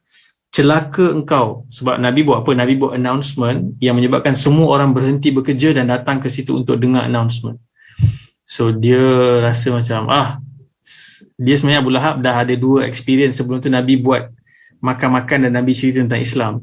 Dia sombong, dia yang tak nak dengar. So dia tak nak juga orang ramai consider message ni. Dia cepat-cepat intercede dekat situ. So orang semua balik. So itu satu. Yang kedua, sebab yang saya sebutkan tadi, bila dalam konteks waktu zaman Nabi untuk memeluk agama Islam, orang-orang yang berkuasa mereka takut hilang kuasa. Orang-orang yang berharta, bisnes mereka berasaskan cara agama yang lama, mereka takut hilang bisnes. Dan orang yang jujur pun, dia takut ancaman kalau masuk Islam, diseksa, ditindas, dibuang keluarga. Kan? Hari ini pun sahabat, saudara baru, mu'alaf melalui hal-hal yang sama. Sebab tu kita kena, always bila orang ucap syahadah, kita kena fikir dia punya long term effect dia. Kita of course happy at the moment dia ucap syahadah, tapi lepas tu tak boleh tinggal dia lah. So dia lepas tu lah yang dia memerlukan sokongan yang lama tu supaya dia boleh survive. Boycott daripada family. Ada family yang kalau dia student tak bayar dah yuran. Ada yang terpaksa pisah, tak boleh jumpa dengan anak kandung sendiri. Alhamdulillah kita dapat Islam percuma, lahir-lahir. Sometimes kita tak appreciate apa yang kita ada. So jauh lebih manis bagi orang yang masuk Islam dan menempuh kesusahan ini, mereka lebih menghargai Islam yang mereka ada, salat yang mereka lakukan, wuduk yang mereka ambil. Dan ini pun saya mula sedar lewat lah waktu saya buat research tu. Saya interview, waktu di interview dia jawab soalan, yang menangis tu bukan dia, saya yang menangis, yang duk catat tu. Ya Allah, daripada kecil kita sekolah agama apa semua, tak pernah appreciate macam mana dia appreciate. Dan saya masih ingat ada beberapa orang yang sebut, dia kata tak ada seorang pun kawan saya yang Muslim ni cerita kepada saya, seolah-olah macam dia orang biarkan je saya on the path yang saya sebelum ni. Padahal cerita pasal bola boleh, cerita pasal artis boleh, kenapa tak sekali pun cuba cerita kepada saya? Macam ni kalau saya tak dengar message ni? So sometimes kita rasa macam itulah, because we have different experience dan the way we value tu. Sebab tu sahabat Nabi, bayangkan Abu Bakar Siddiq. Orang pertama masuk Islam Khadijah. Kemudian yang paling awal juga sahabat Nabi, rakan karib Nabi sejak kecil, Abu Bakar. Abu Bakar buat apa? The next day dia datang dengan 6 orang yang dah diislamkan. That was the fire inside him. Pergi jumpa orang, ajak masuk. Because this is something that really he value so much, dan dia tahu ini jalan yang betul dia, so dia pergi buat kerja tu.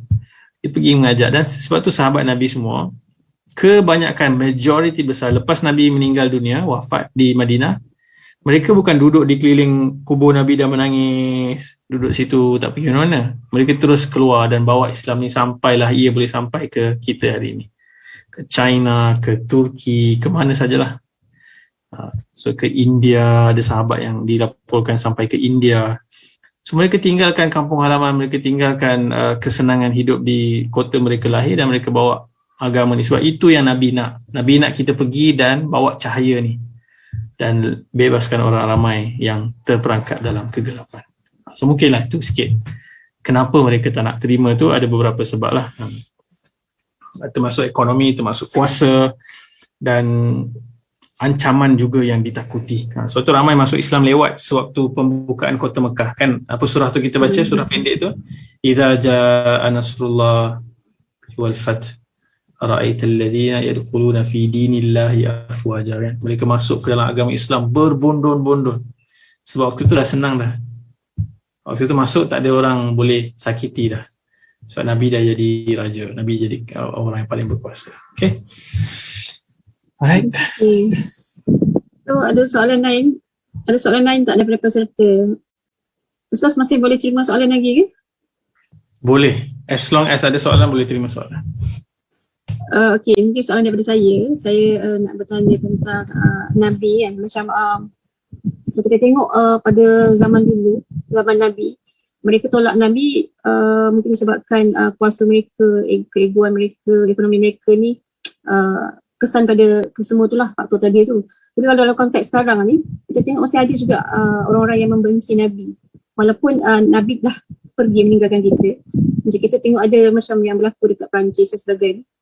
Macam mana, apa pendapat Ustaz kenapa mereka ni membenci walaupun ada juga yang acknowledge Nabi, contohnya macam penulis buku The Humanity of Muhammad ataupun Michael Hart sampaikan ada yang maksudnya menyatakan yang Nabi Muhammad ni merupakan the most influenced people dalam buku tu kan. Kenapa masih ada yang membenci lah macam tu? Susah juga soalan tu sebab kena tanya dekat orang tu kenapa dia benci.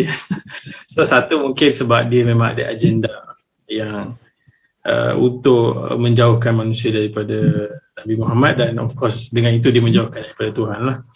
So mungkin lebih spesifik, tapi ada yang kebanyakannya dia develop kebencian sebab dia tak kenal. Ada orang yang buat filem menghina Nabi kemudian dia masuk Islam. And lepas tu baru dia realise what he did was wrong and informasi yang dia ada pun salah. Kadang-kadang saya baca buku tentang Nabi Muhammad ni yang ditulis oleh beberapa penulis yang sebenarnya dia positif je, tapi kita tengok sumber dia salah ataupun cara dia faham tentang Nabi tu salah. So dia tak ada informasi dan ilmu yang sebenarnya tepat tentang siapa Nabi Muhammad tu. Itu yang pertama. Yang kedua, mungkin kebencian dia terhadap orang Islam disebabkan apa sahaja pengalaman yang dia ada dengan orang Islam. Dia membau-bau kebencian tu sampai dia nak merosakkan image Nabi yang menjadi ikutan orang Islam tu. So dia ada beberapa sebab lah, beberapa peribadi sebab. Kalau yang macam di France tu Hebdo kan, syarikat yang duk buat kartun yang provokasi apa semua ni, mereka ni memang ada agenda untuk menyusahkan hidup orang Islam dan nak provoke. Dia sebenarnya nak tengok kita demonstrasi bakar kereta. Dia enjoy that. So dia buat propaganda bagi tahu ni teroris. So dia ikut siapa? Dia ikut Nabi dia pun dulu teroris. Dia buatlah benda macam tu. I see. So dia ada benda dan kebanyakannya di sebalik itu apa? Kuasa politik.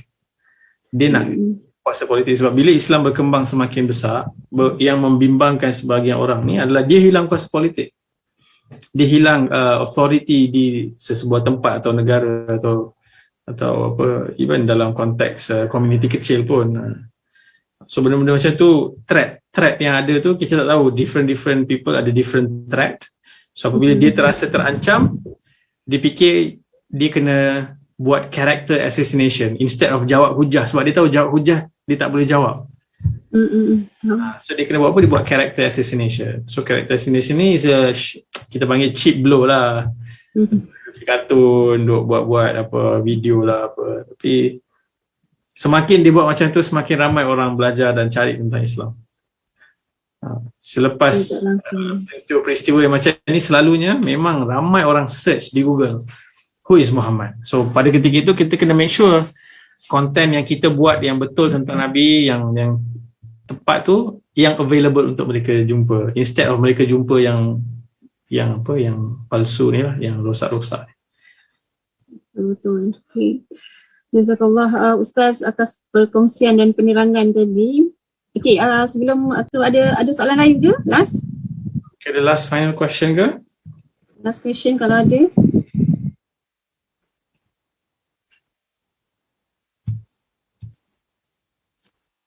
Daripada FB ada soalan lain tak? Kalau saudara siapa Zul boleh check kan?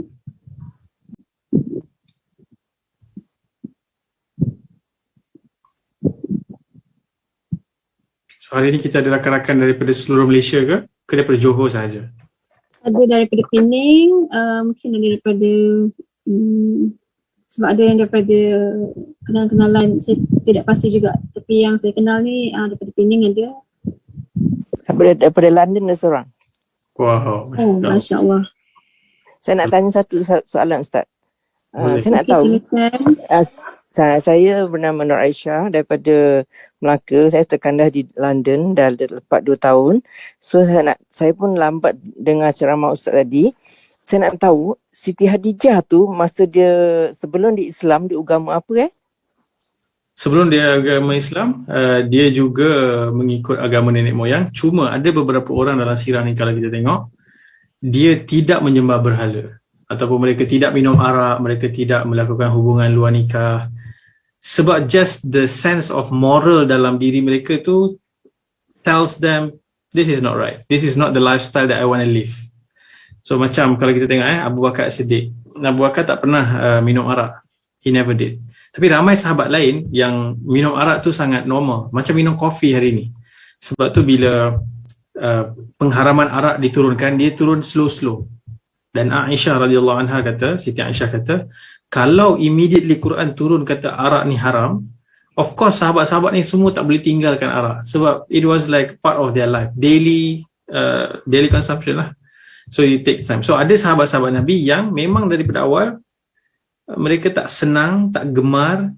Tapi ada sahabat yang macam Umar misalnya kan. Umar agama apa sebelum tu? Agama nenek moyang dia, sembah berhala, dia minum arak, dia melakukan pelbagai kemaksiatan yang Islam larang. Tapi Masya Allah, daripada situ dia berubah menjadi orang yang Nabi kata, if there is a prophet after me, kalau ada Nabi selepas aku, lakana Umar, tentu Umar yang akan jadi. So orang boleh berubah daripada totally kegelapan tu kepada cahaya, sehingga hari ini makam ataupun kubur Umar tu di sebelah Nabi Muhammad, sedangkan dia masuk Islam dalam perjalanan nak pergi bunuh Nabi Muhammad. So how amazing that twist tu. So sama lah macam tadi Khadijah, setakat yang saya baca, nanti saya mungkin boleh cadangkan ada beberapa video juga di YouTube yang menceritakan biografi Khadijah secara detail, sedetail yang saya pernah jumpa lah, paling detail. Dan disebutkan bahawa dia memang sebelum Islam tu dia menjaga norma-norma kehidupan yang bermoral lah. Dia tak buat benda-benda yang macam tu, tapi agama dia adalah agama yang mengikut agama nenek moyang sebelum tu. Okey, terima kasih Ustaz. Sama. Okey, terima kasih juga Ustaz atas jawapan tadi. Okey, ini ada soalan yang terakhir saya kira daripada saudara Zul. Bukan soalan tu. Okey, saudara Zul minta Ustaz kongsikan satu kisah Nabi Muhammad yang betul-betul meninggalkan kesan dalam diri Ustaz. Letak kisah-kisah yang betul-betul bagi impact pada Ustaz, mungkin Ustaz boleh share.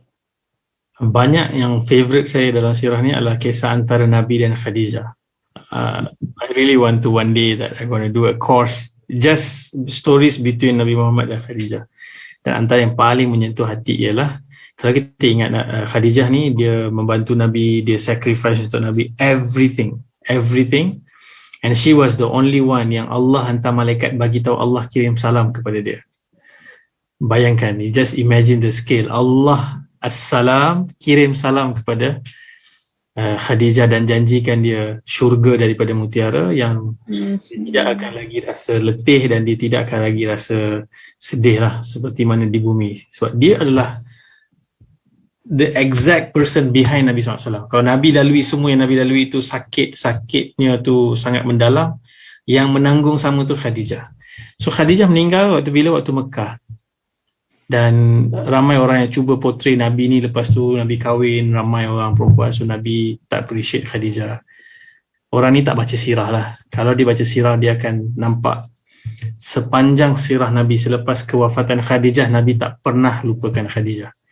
Pada ketika Nabi ternampak lantai dia, Nabi akan menangis. Nabi terdengar suara yang mirip dengan Khadijah, Nabi akan macam ada adrenaline rush. Nabi tengah tidur, adik kepada Khadijah namanya Hala datang dan ketuk pintu dan suara dia sebiji macam kakak dia Khadijah. Nabi terbangun dan Nabi suruh Allahumma Hala, Allahumma Hala. Ya Allah, Hala yang datang. Nabi ingat. So rindu tu dipendam dan tak pernah padam. Sehingga ketika Aisyah yang sangat disayangi Nabi SAW, dia rasa jealous. Bayangkan Aisyah tak pernah jumpa Khadijah, tapi Khadijah lah orang yang paling dia jealous. Sebab Nabi selalu cerita pasal Khadijah. Sehingga sekali tu Khadijah kata, kan Allah dah gantikan dengan Aisyah katakan Allah dah gantikan dengan yang lebih baik, maksudnya lagi muda lagi. Pada ketika itu Nabi marah, wajahnya merah, dan Aisyah kata that was the last time, aku tak akan sentuh Khadijah lagi selepas ni. Cuma waktu Nabi patah balik masuk ke kota Mekah, Nabi masuk sebagai raja kan, orang yang menang. So semua orang datang tunduk kepada Nabi yang selama ni seksa Nabi, yang campak duri, yang campak najis kat depan rumah Nabi ni, semua datang tunduk kat Nabi ni. Nabi kata apa? Apa yang kamu fikir aku akan lakukan terhadap kalian? Dan mereka kata, engkau anak orang yang mulia, tolong lepaskan kami. So Nabi kata, la tathriba alaikumul yawm. Mulai hari ini aku maafkan semua. Selepas tu bila mereka balik ke Mekah, ramai orang yang bila hijrah tu mereka tinggalkan rumah mereka.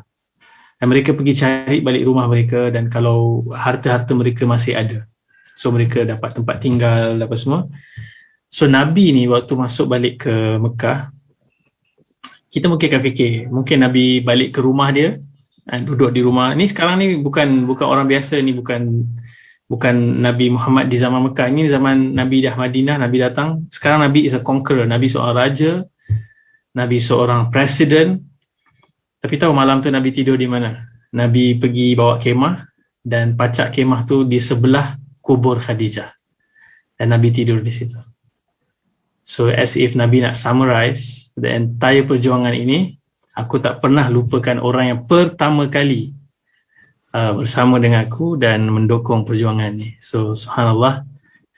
So Nabi kata, inni qad ruziktu hubbaha, aku direzekikan cintanya, iaitu Khadijah. So itu antara one of the most memberi kesan lah. Itu one of the favorite story yang saya every time you have family members, your mothers, your father, your wife, your husband. So banyak ketika waktu kita susah, mereka lah yang bersama dengan kita. Tapi waktu kita senang, kita selalu celebrate dengan kawan-kawan, dengan orang lain. Kita lupa those who are with us when times were difficult. Kan? So itu antara benda yang saya harap. Kita berdoa semua kita insyaAllah akan masuk syurga. Dan kita nak berjumpa dengan Nabi Muhammad, dan kita nak jumpa dengan Khadijah, dan we want to get to know each other, nak kenal mereka. I'm really excited to see that day happen insyaAllah. Saja kot insyaAllah. InsyaAllah. Amin ya Rabbal Alamin. Okay. Goosebumps pula saya dengar, sebab saya pun ada part-part story daripada Nabi, sirah Nabi yang saya tak tahu. Jadi bila dengar Ustaz share ni, kind of macam something amazing lah. Kita baru first time dengar kisah Nabi yang sosok yang kita tak tahu sebenarnya.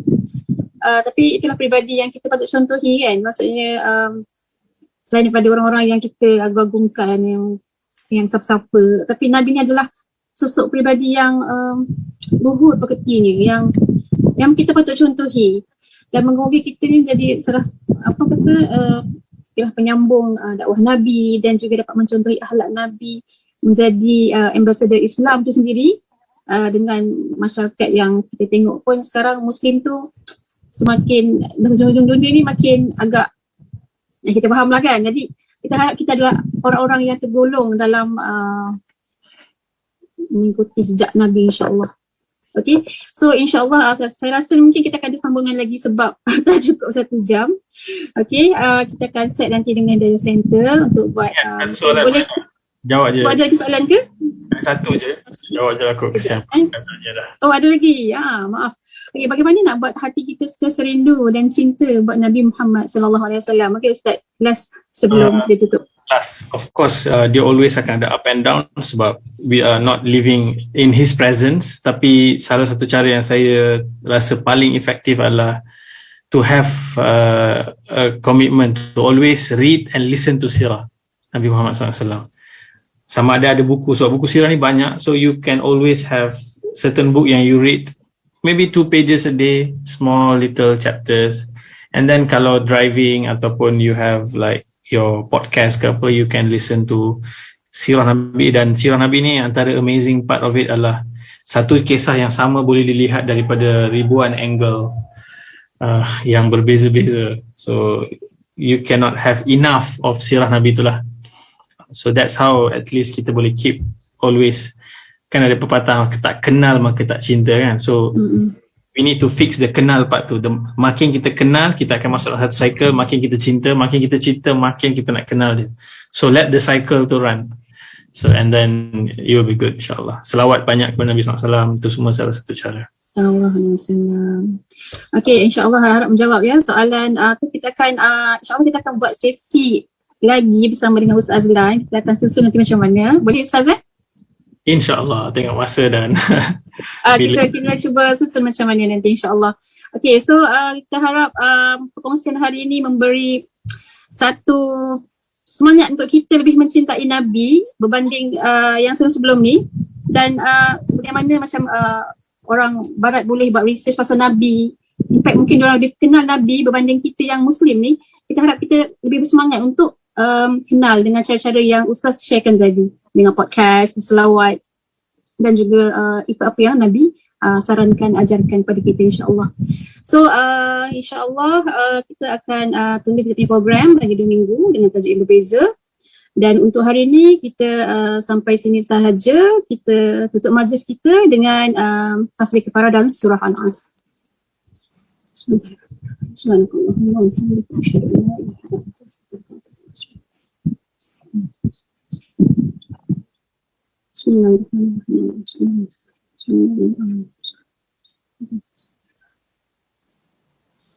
Okay, Ustaz Azlan, jazakallah khair. Spend masa untuk Hidayah Center. InsyaAllah kita jumpa lagi di masa yang akan datang. Dan terima kasih juga kepada semua peserta yang join program malam ni ya. Okay. Terima kasih semua. InsyaAllah. Assalamualaikum warahmatullahi wabarakatuh. Ustaz dan semua. Salam.